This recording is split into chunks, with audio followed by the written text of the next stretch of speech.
हो त्याचं काय विषय शेवटी काय त्याचा धंदा तुकाराम मुंडे आपण पण आता जाहिरात थोडं ना ते अंधारात झाले दिवसा उभे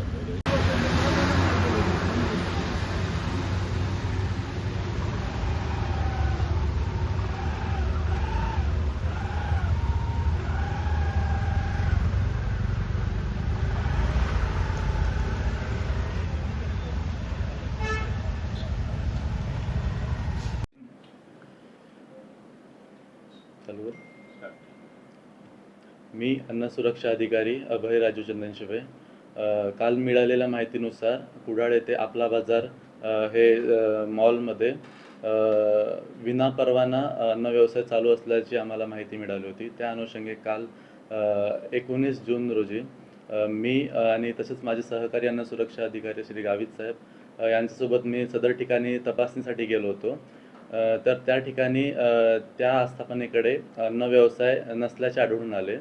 ते विनापरवाना अन्न व्यवसाय करत असल्याचे आढळून आले आम्हाला. तर त्या अनुषंगाने त्यांना आम्ही स्टॉप बिझनेस नोटीस दिलेली आहे. तसेच संशयावरून त्यांच्याकडून अन्न नमुने देखील घेण्यात आलेले आहेत. तर पुढचा त्यांनी लायसन्स धारण करूपर्यंत त्यांना अन्न व्यवसाय बंद ठेवावा लागेल. रिपॅकिंग वगैरे त्यांनी करायला पाहिजे. त्याच्यावर लेबलचे सर्व डिटेल्स वगैरे टाकायला पाहिजे होते. तसे त्यांना निर्देश दिलेले आहे.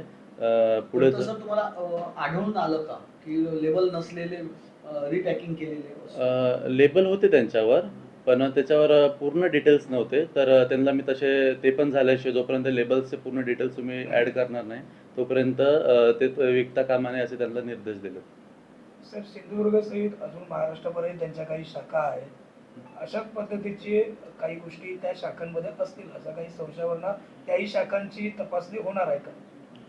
भविष्यात जर तसा ग्राहकांकडून काय तक्रार असेल किंवा संशय आला तर नक्कीच त्या ठिकाणी देखील जाऊन तपासणी करूयात आणि जे काही त्रुटी असतील त्यानुसार योग्य ती कारवाई घेऊयात. याबाबत तक्रार होती का? या याच्यावर कोणाची तक्रार होती? तक्रारदाराबाबत माहिती आम्हाला देता येत नाही, तशी डिस्क्लोज करता येत नाही. तक्रार होती. हां, हो. बरं, तर लायसन्स नाही ह्याला काय टाइम बोर्ड आहे का? तुम्ही त्यांना काय टाइम बोर्ड दिलाय का? या तोपर्यंत हे नाही, जोपर्यंत ते लायसन्स घेणार नाही तोपर्यंत त्यांना व्यवसाय बंद करावा लागेल.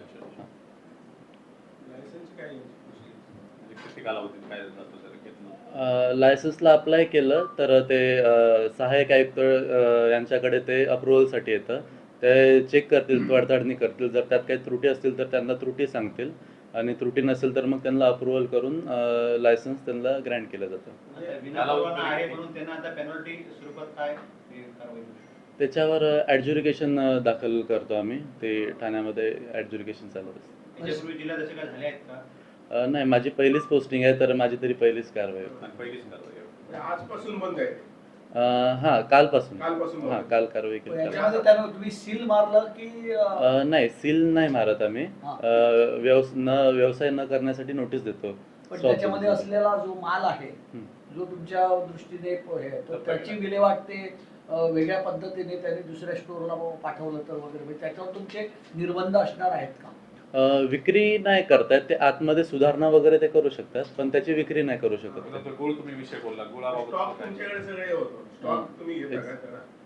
सॉरी, स्टॉक सगळा काय काय असतो तुम्ही लिहून घेता? नाही, पूर्ण स्टॉक नाही, ओव्हरऑल तपासणी करतो. गुळाचा विषय तुम्ही मगाशी काढला ना, त्याचा गुळाचा मला थोडा कलर वगैरे थोडा संशयास्पद वाटला होता तर त्यानुसार मी त्याचे अन्न नमुने घेतले. किती जणांची टीम कारवाई? मी तपासणी अधिकारी अन्न सुरक्षा अधिकारी मी होतो आणि माझ्यासोबत सहकारी अन्न सुरक्षा अधिकारी गावित सर. हां, सर, कालपासून बंद, म्हणजे आता पुढील लायसन्स मिळेपर्यंत ते बंद राहतं? हो, लायसन्स मिळेपर्यंत त्यांना व्यवसाय करतो. तर तो लायसन्सचा कालावधी किती असतो तुमच्या माहितीनुसार?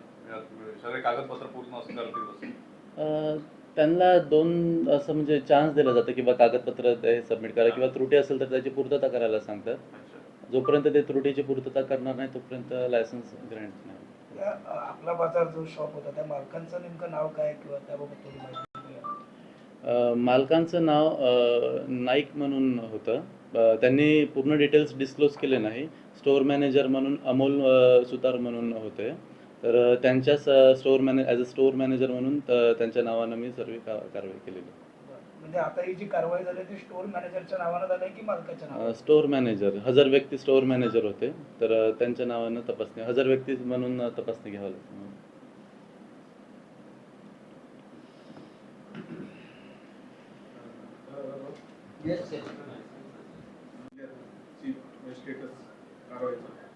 प्रतिबंधित अन्नपदार्थाबाबत पण कुडाळ झालं, तसेच सावंतवाडी आणि परत वैभववाडी इथं पण प्रतिबंधित अन्नपदार्थाबाबत कारवाई केली आम्ही.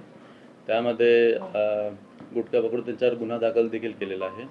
तसेच परवाच्या दिवशी मी वेंगुर्लामध्ये मातोंड येथे नाचणी पिठामध्ये तांदूळ मिक्स करून ते पॅक करून विकत असल्याचं मी त्याबाबत कारवाई केली. आणि पण लेबलवर तसं काय तांदूळ वगैरे असं मेन्शन नव्हतं, तर त्यांचा साठा मी जप्त केलेला आहे आणि त्याचे नमुने देखील घेऊन मी ॲनालिसिससाठी लॅबला पाठवलेलं आहे. त्याची ना प्लीज नोट जिल्हा माहिती करण्यात येते. कारण अवेअरनेस लोकांना आपल्याकडे लोक कसं माहिती नसतं.